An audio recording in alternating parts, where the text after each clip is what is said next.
This is Gareth Southgate, and this is the Three Lions podcast.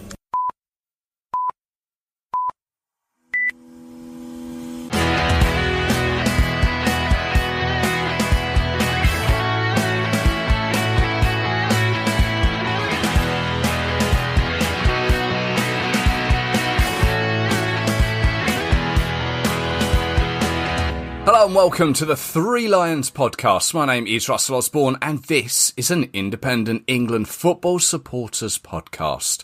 Thank you once again for joining me. Now, the last couple of episodes have taken on a bit of a historical look at England. We spoke with Mark Chapman about England's amateurs and to Graham Morse about his father-in-law, none other than Sir Walter Winterbottom, England's first manager. Hope you enjoyed them both. And with regards to speaking about England managers, I hope to delve a little deeper into some more of them throughout the year. But those two episodes are still available at your usual podcast provider and threelionspodcast.com. Now, since we last spoke, the FA have announced a couple of new senior men's fixtures in the run-up to this year's European Championships, and you'd be forgiven for having a moment of déjà vu. England will face both Austria and Romania at home, although at this moment in time we don't know whereabouts in the country. But we'll play Austria on Wednesday the 2nd of June at 8 p.m. and Romania on Sunday the 6th of June. Now, the tournament is due to start on the 11th of June in Rome, and our first game is June the 13th. And I mentioned déjà vu, as both of these opponents were pencilled in last year before being cancelled. The big question, however, is, will we be allowed to attend?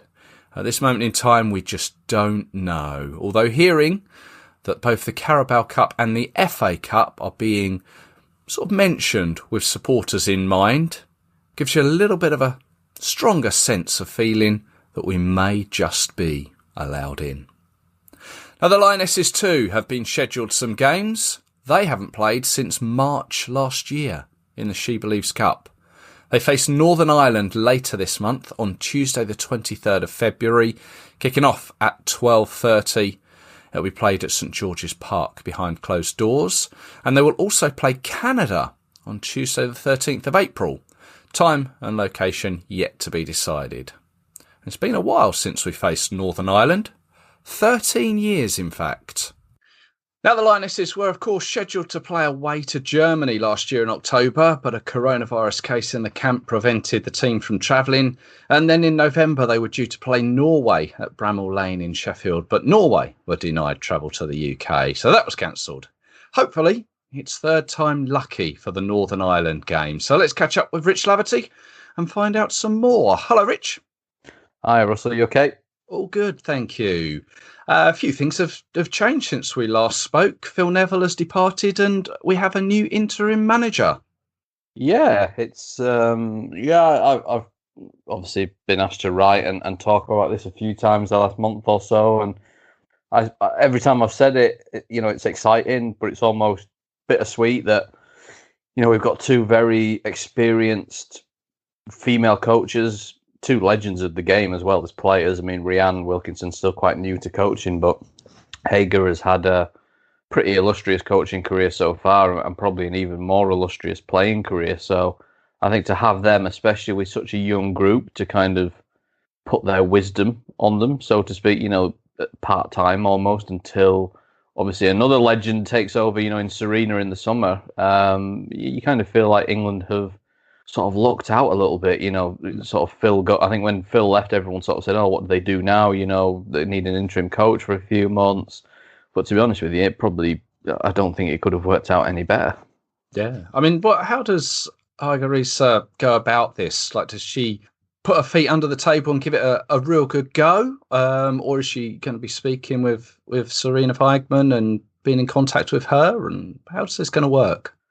I think she'll give it a good go because I think the FA have confirmed that Hager will be part of the Team GB staff. She's not going to necessarily. She might be the manager. Obviously, it will depend on, I suppose, how the next few months go. But she will go as a coach one way or another. So, she's going to be around with the team, whether it's with England or with Team GB, until obviously the Olympics whether they happen or not in August. So I think, she's got to get down to work pretty quick, because it does. I don't know what Rianne's short-term future will be like, but Hager's going to be around this team for a while, and she's going to go to a major tournament with probably quite a few of them. Obviously, it will be a different squad when it goes to TGB, but yeah, I think she's got to hit the ground running, because England are just behind now, through no fault of their own. I mean, the US, have had a few friendly games and a few camps, and obviously, as you touched upon in the intro, England's last two planned friendlies, which were both against pretty competitive nations, fell by the wayside for both COVID related in different ways. And we've not played for a year now. It's this time last year we were heading to She Believes, so it's you're playing catch up. You were playing catch up anyway, because the US are always going to go in the Olympics as favourites, and now the fact that they're still playing games, they played games at the back end of last year. Their players are fit and firing, and we're sort of hitting reset a little bit. So it's a big job. I think, I'm glad they've got this game on. Fingers crossed it does happen, because you just never know these days, do you? Games can get called off at 24 hours notice. So, they'll play probably more competitive games, along the way than Northern Ireland, but it is a good test. It's a team that, have been set up quite well. They'll probably come and try and frustrate England, and I'm sure, it's just going to be, it's just going to make a change from them having to play against each other. So, yeah, I think Hager's going to go straight at it. I think she needs to, because, like I said, this is all being geared towards the Olympics now, and we are playing catch up a little bit. Yeah, and squad-wise, there's a couple of little eye raisers. No Nikita Paris, although that is because COVID-related. And I guess the big headline was no Beth Mead, but Hager has said that she just hasn't played enough at the moment, and she's not up to it, she said. Yeah, I kind of admired Hager's honesty a little bit with that. We were on her media call, and someone asked about Beth Mead, and she just went, well, her player report's not been great. So she didn't really, she didn't skirt around the point. But I think you're going to see that now, because, the Team GB squad, I think there's 21 players in this England squad. There's going to be 18 in Team GB. So straight away, you're losing another 3, and that's before you even start thinking about, your Kim Littles or your Erin Cuthberts or your Kaz Weirs or your Jess Fishlocks, Sophie Ingle, Hayley Ladd, etc. You could easily have 6-7 players from Scotland and Wales. So you look at it and think, well, hang on a minute, the 21 England players that are in this camp right now, there might only be 12, 13 of them actually go to Team GB. So I think if people are surprised by Beth Mead not being in the squad, I think they might be in for a shock come the Team GB squad announcement. And I partly hope it does happen for that. We've talked for so long now about this Team GB. We went through it all last year with Phil Neville and who was going to be in the squad, and then obviously it got delayed, and now we've done it all again for another year. That if we never actually find out who would have gone, it's going to feel like a real waste of time, isn't it? Considering how long we've talked about it. So, but I think no one's safe now. This is 18 players from 4 nations. There's going to be some brutal decisions to make for whoever the Team GB manager is, whether it's Hager or someone else. And if you're not playing at the very top, any other camp, Beth Mead probably would have done all right to be in there. But now, with how competitive it is, if you're not at the very top of your game, or you're not playing week in, week out, you're going to be under threat at the minute. And, Hager's come in and showed a bit of ruthlessness straight away. So, and I think, I don't think it was intentional to do that, but I think, it will probably send a little message out to the other players to think, this, this could happen to any of us, kind of thing. Yeah. And the players want honesty, don't they? So I guess I'm not sure whether Beth will after hearing that, but, but yeah, I think, it's a challenge, isn't it, for Beth to go out. She's been a little bit unlucky, in that I think Beth, she had such a peak, didn't she, kind of a couple of years ago, or as she believes, when she scored the contentious shot versus cross goal, and, she had a bit of a purple patch, and she took that into Arsenal, and everyone was kind of looking at her, she's the breakout, she's going to be, a real key player for England, and it's hard to live up to those levels forever, and she's probably gone back to performing kind of consistently without maybe being, the star player. Maybe just because of that, your light shines a little, less in a manager's mind, even though you're probably doing everything you were before. But naturally as well, other players overtake you. You look at Lauren Hemp and her impact now at Man City, and Chloe Kelly at Man City, and you probably go, well, has Beth been as good as those two this season? Probably not. And that's not a criticism of Beth, because she's still contributing a lot of goals and assists. It's just the competition now is so fierce, and you probably look at those two and say they've been probably, aside from Leah Galton at Man United, probably the two standout English wingers in the league this season. So it's brutal if you're not performing to the very top level. There are players now that are going to come and overtake you for your spot in the national team squad. And then there was the other surprise was, I guess, Bristol City's Ebony Salmon, who got the call up after the squad had been announced, didn't she? Yeah, it was a surprise in one sense, in terms of it didn't look like, obviously, she was going to make it, obviously, when the initial squad was announced. But I don't think it's a surprise in terms of how well she's playing. She's been, for a team that, is down the bottom and struggling and doesn't, create tons and tons of chances every game for its striker.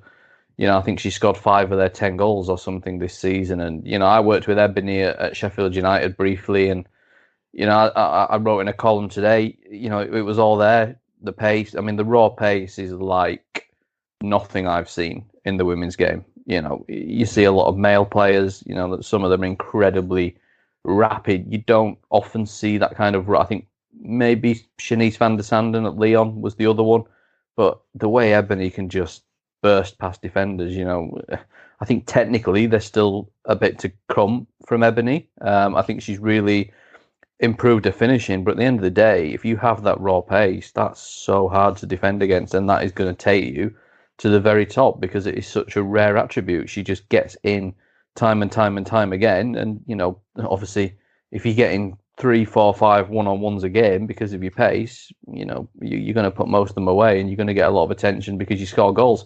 So I think Ebony, if she adds a little bit more to her game, which will come with age, she's still very, very young, she's going to be a top player. And I'll be interested to see how it goes for her, because I'm sure she's going to get, a big move in the summer. I don't think she'll be at Bristol City beyond this season.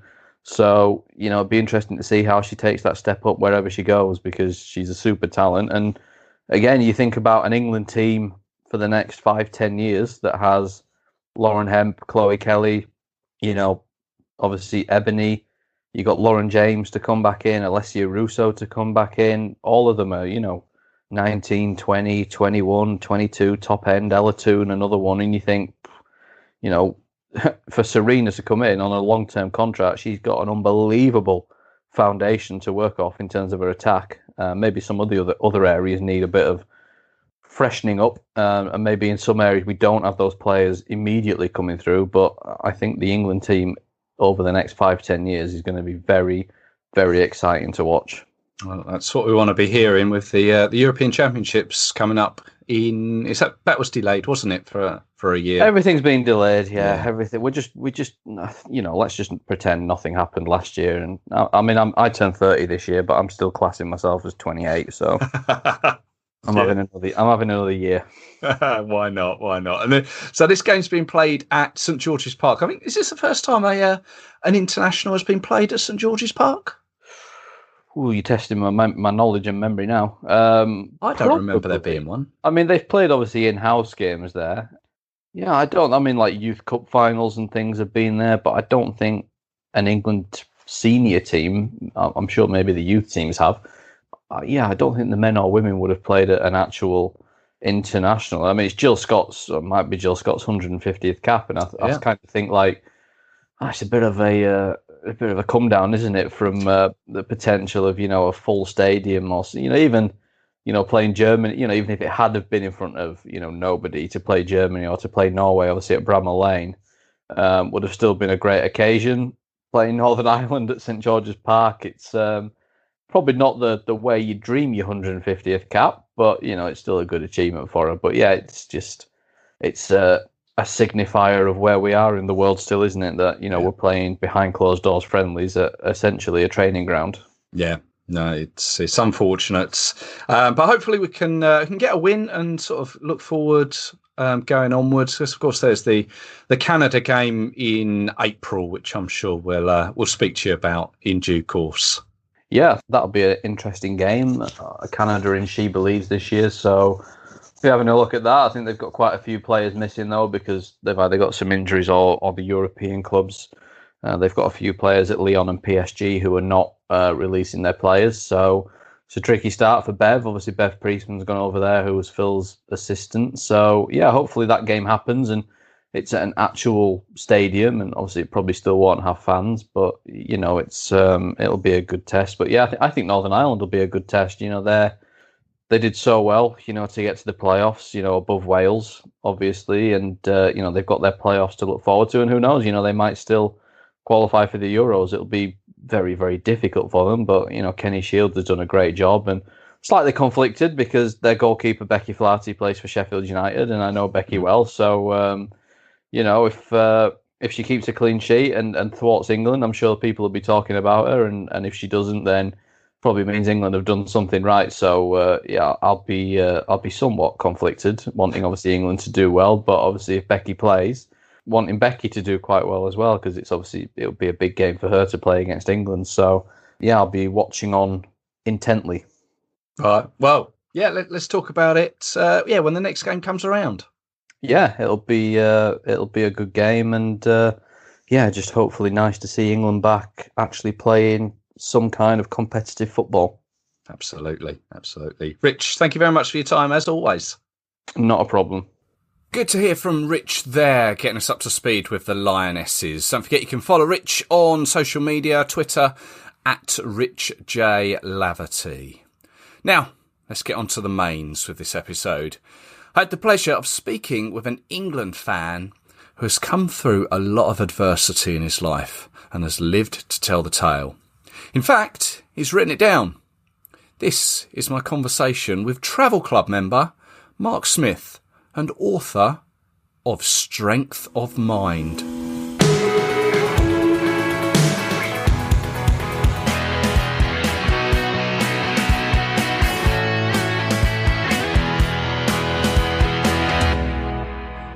Now, it's safe to say in these recent times, things have been tough on us all, needing to stay strong and positive. Strength of mind, maybe. And someone who has that in abundance is MK Dons, an England fan, Mark Smith, and I'm pleased to say he's joined me for a chat. Hello, Mark. Hey, mate, you all right? Yes, very well, thank you. Yourself? Yeah, good, yeah. Thank you for having me on. You're more than welcome, I saw your few posts on the England Supporters Travel Club Facebook page, and you've written a book, which obviously we're gonna talk about, and some England anecdotes. But I thought, well, I'd always like to try and get England supporters on, especially when they've done things off their own back, and especially yourself. You've got a few stories to tell, I'm sure. But yeah, it's an ideal chance just to say hello and hear your side of things. Yeah, no, thank you. Yes. So I mean, we all know it's been a tough time, but by all accounts, you've used it quite positively to write this book. Yeah, obviously when the first lockdown started, for me, the two biggest things that were sort of lost in that time were being able to go to the gym to train regularly and to play football. So I needed something to sort of pass that time. And friends that I'd served with had suggested beforehand, you know, why don't you sort of write a book? So when that first sort of national lockdown happened, that seemed like the perfect time and opportunity to do that. So yeah, I managed to write an entire book in 4 months. Wow. So, yeah. Well, I mean, take us back to the beginning, because you were, all right, saying that, was it Grenadier Guard in the British Army? Yeah. Wow. And obviously an accident happened, and that was where the inspiration, is that the right thing for this book? But I mean, the book is called Strength of Mind. So yeah, go on, tell us a little bit about it. Don't give too much away, because obviously I want people to go and buy the book, but go on, tell us a little bit in your own words. Yeah, so I'd joined the Grenadiers when I was 18. So I'd been on operational tours sort of all over the world, sort of Bosnia, Iraq, Afghanistan.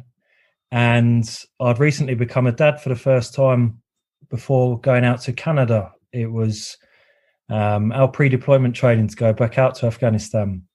And as the sort of exercise progressed on, you progress on to sort of live firing with live ammunition. And ironically, I was one of the safety staff, and I was shot sort of several times through a wall, a sort of MDF building as such, sort of just used temporarily, knocked down, replaced. So yeah, one lad obviously one side of the wall, unaware I was the other side, and I took 6 gunshots to my right leg. They entered in through my backside and come out through my groin, but they hit my femoral artery on the way. So obviously, to have a major arterial bleed, you've got 3 to 4 minutes before you completely bleed out. And the other sort of stray round hit my shoulder, so it went in through the back of my right shoulder and took all the front of it away. So thankfully, I was working with some really sort of experienced lads that day who sort of played a huge part in keeping me alive. I flatlined on the helicopter on the way to hospital, and again in theatre. I think the longest I'd flatlined for about was 5 minutes, which the more sort of unnoticeable parts, the knock-on effect for that is I ended up with something called a hypoxic injury, which is lack of oxygen to the brain. Right. So all things like my sort of short-term memory and stuff like that is shot to pieces now. Right. But yeah, after sort of 2 days of being on life support, they amputated my leg above the knee, and at the time they were worried as well because I hadn't been moving the arm that I may lose the arm as well. But thankfully, I managed to keep that bit. But yeah, I then went through. I'd spent a further few weeks in intensive care in Canada before the MOD flew me back to the Queen Elizabeth Hospital in Birmingham, and I spent 9 weeks there. And I think to date, I've had about 27 operations on both my leg and my shoulder. Yeah, I still sort of clung to the hope that I could stay in the forces after that for a little while. But then once the reality sort of sunk in that my career was done, I was adamant I still wanted to be very active. Obviously, I'd grown up playing football. I'd played football for the regiment as well, and that was the thing. I was upset that obviously my military career was over because that was all I'd wanted to do. But equally, I was upset that I thought I might never play football again. So everything that I've done since I was medically discharged has really been about sport and trying to sort of be a good role model for my children and stuff. So yeah, I've spent the last sort of 9 years like just pushing myself. You know, I've got this extra opportunity, so I'm going to use it well. Yeah. Well, it certainly seems like you have, because am I right in saying you were Britain's strongest disabled man or England's strongest disabled man?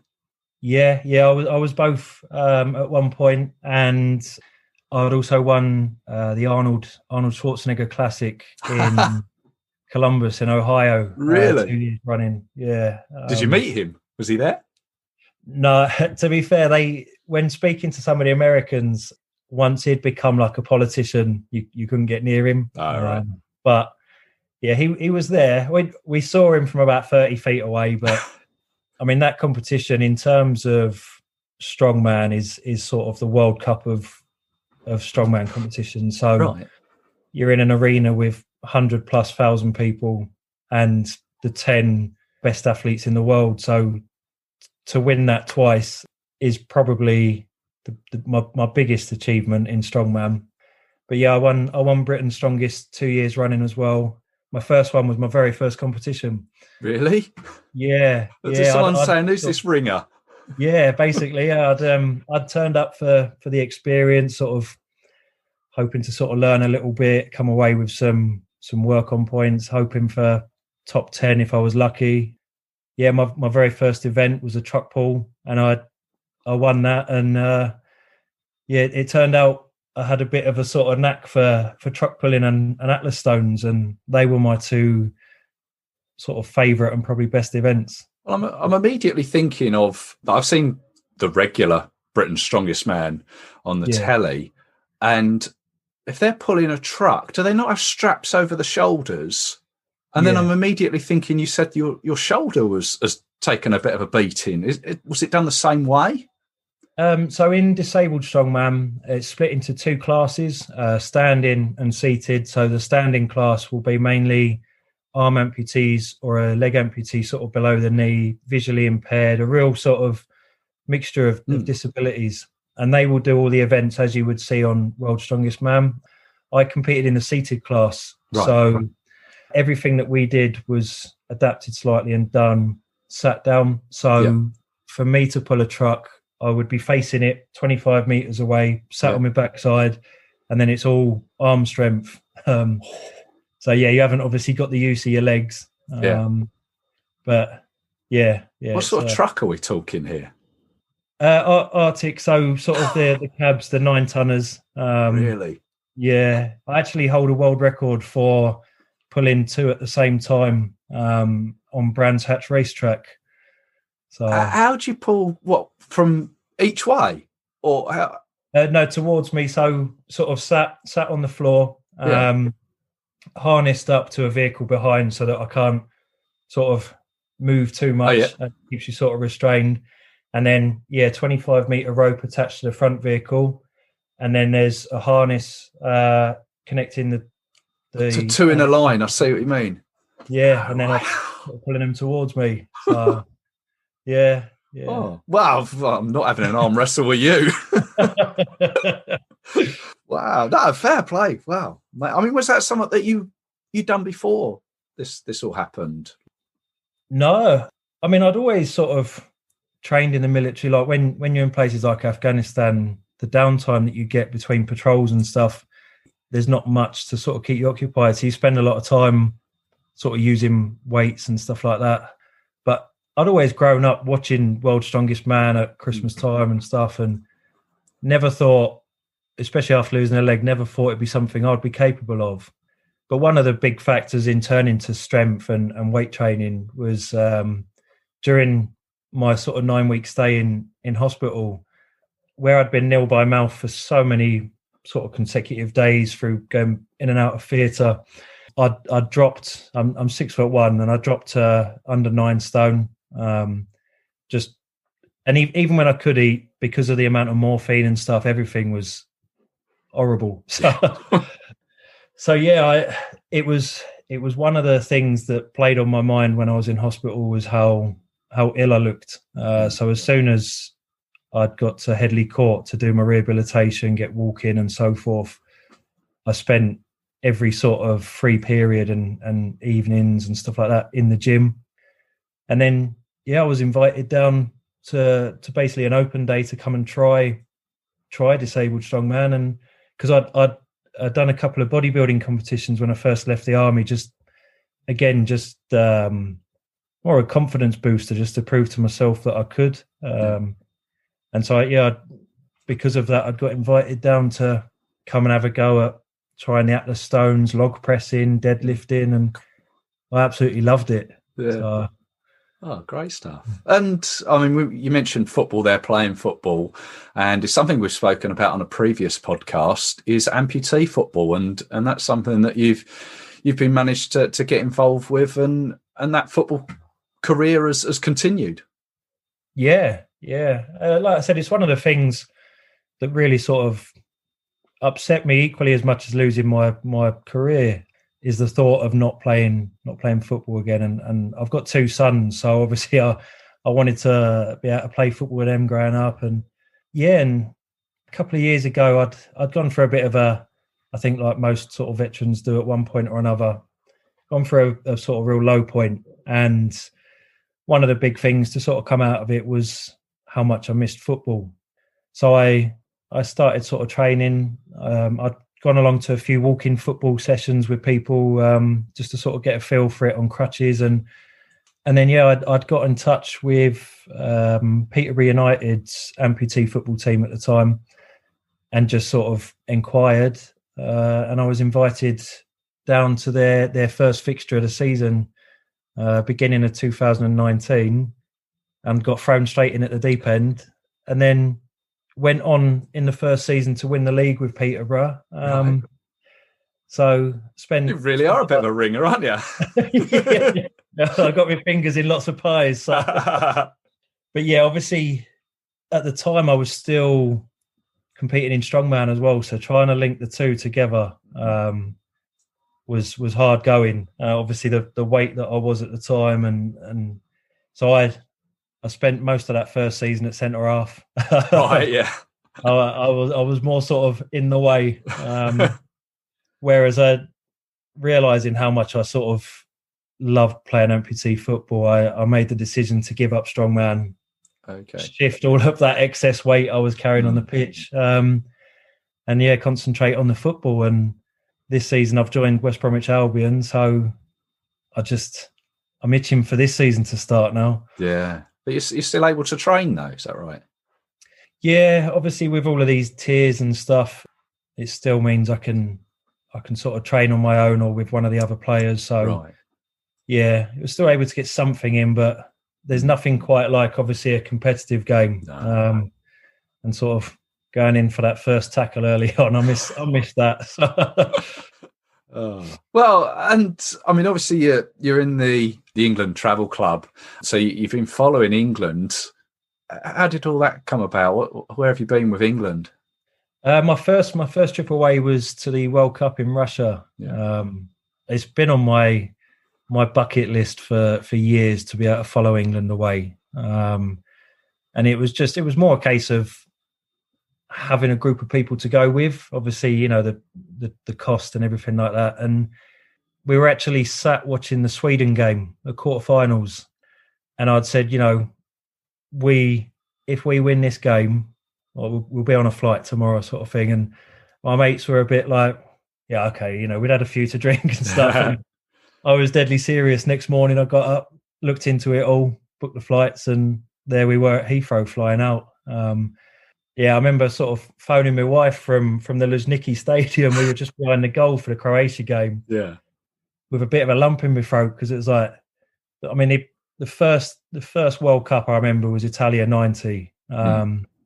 And ever since then, you hear the England fans on the telly and stuff, and it's like I want to experience that. And I just found it overwhelming to walk in that stadium and just see the St George's crosses everywhere, and so I was hooked then. So I don't think I've missed many games since. Yeah, you've been down to Wembley. I mean, you're in Milton Keynes, so Wembley's not a million miles for you. No. We tend to get the train down first thing in the morning, get to the Wetherspoons by the stadium, and we're in there till about an hour before kick-off. So yeah, it's just another England game, that one. Yeah. We're all the same. I mean, I've never really spoken to an England fan about sort of facilities for disabled people. I mean, how does Wembley stack up against, say, the Luzhniki or any other away games that you may have been to, or for football fans in general? I'd say Wembley's fine. Like, obviously 95% of the time I'm on a prosthetic leg, so I try not to be in a wheelchair and stuff like that, so I try and just get by. But Wembley's fine. Russia was interested. I don't think in the entire time I was there I saw another disabled person. I saw a couple of amputees at the Nations League. I'm one of those people. I'm just happy I'm there, so I'll get by. I think that's the thing, that the enjoyment of being at the football outweighs the fact that this has limits. But and in terms of Wembley, like, it's absolutely fine. Yeah, but I guess that's is that where the title of the book really came from? There is it, Strength of Mind. Yeah, it's. I think, say a couple of years ago, like most sort of veterans that have been in this position, it catches up with you eventually. And I was going for a real patch of just constant pain and really sort of missing being in the forces, which until even with a strongman, until football never really disappeared, it would always keep rearing its head. Every little setback, I just missed being a soldier. So I'd got to the point where, even though it had been advised for a couple of years prior, I finally sort of accepted that I needed some help. And so, yeah, I went through sort of counselling and stuff, and really sort of surprised myself with how much I sort of opened up and got off my chest and built that sort of mental robustness, I suppose. And then trying to sort of spin the amputation on its head and look at it as a positive. Yeah. And so is it therapeutic then to get it all down on paper? Yeah, it did feel like that. I felt like if I'm going to do this, I want to put everything down. To give people that have sort of followed myself over the last few years through strongman and bodybuilding and the football and stuff, for them to understand like what makes me tick and why I throw myself into pulling 2 trucks and getting on a football pitch again. And just sort of it's that mental state of like I said, the achievements sort of outweigh the disability. Everything has been about trying to be a sort of good role model and stuff, and so that's where the sort of title for the book come from. Really, it all sort of seemed in keeping with to do those things and to sort of build your life back up after losing your career and losing your leg. I suppose does require a certain amount of mental sort of resilience. Yeah. So, and a lot of the proceeds or profits are going to charity?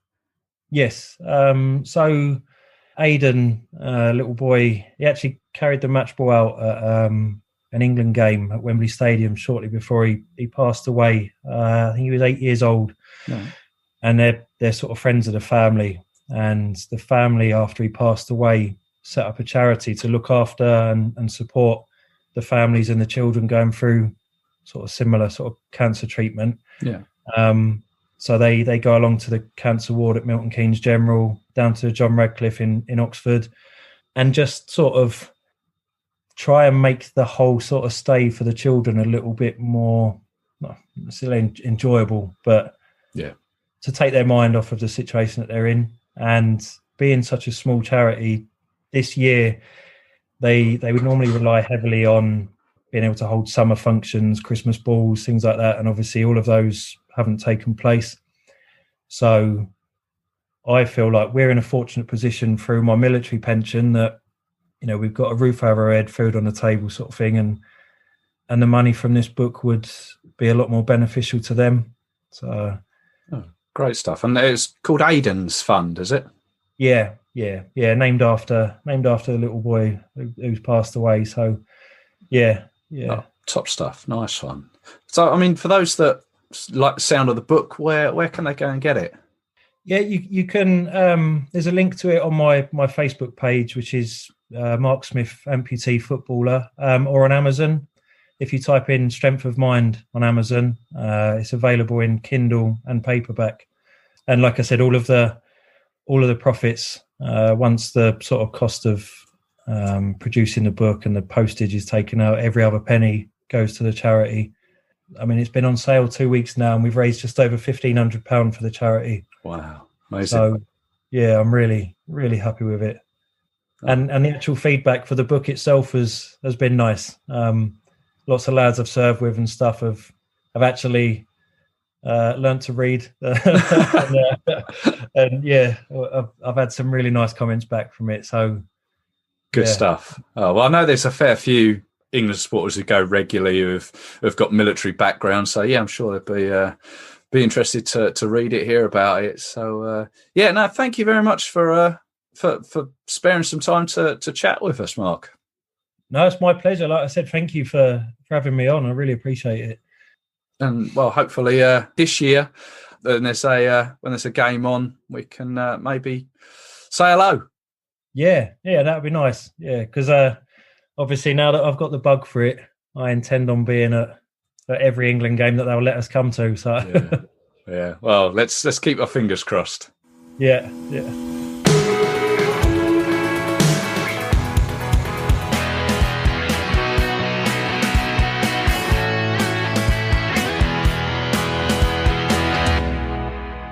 Huge thanks to Mark there for his time. Truly inspirational. Great guy.